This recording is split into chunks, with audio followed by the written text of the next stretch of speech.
in some cases has been incredibly helpful to us. Back in 2009, when the Iranian presidential election happened, we were there. It was a long sought-after trip that we finally got visas, and so we went to cover the election. And so I had never been to Iran, but I'd read a lot about it. So I spent a week there, and then they did not renew our visas because, as you might recall, there was lots of trouble after the election result. I continued to file on Iran from Beirut, which is every foreign correspondent's nightmare, is doing that kind of sort of post-reporting.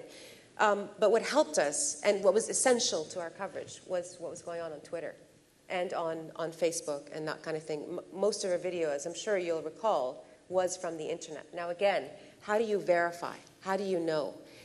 Well, in my case, again, to make that same point again, before we left, we had met a lot of these people. We had met a lot of the young women, in fact. A lot of them were women, interestingly, who were already blogging, and they were tweeting, and they were doing all this stuff. And so we had our contacts, and they happened to be virtual. And so we followed these people, and through them, we'd find out what was going on. Not ideal, obviously, not an eyewitness account, and we would always qualify it. But without that kind of, as they call, citizen reportage or journalism, I would not have been able to file, at least, and give some sense of what's happening in Iran.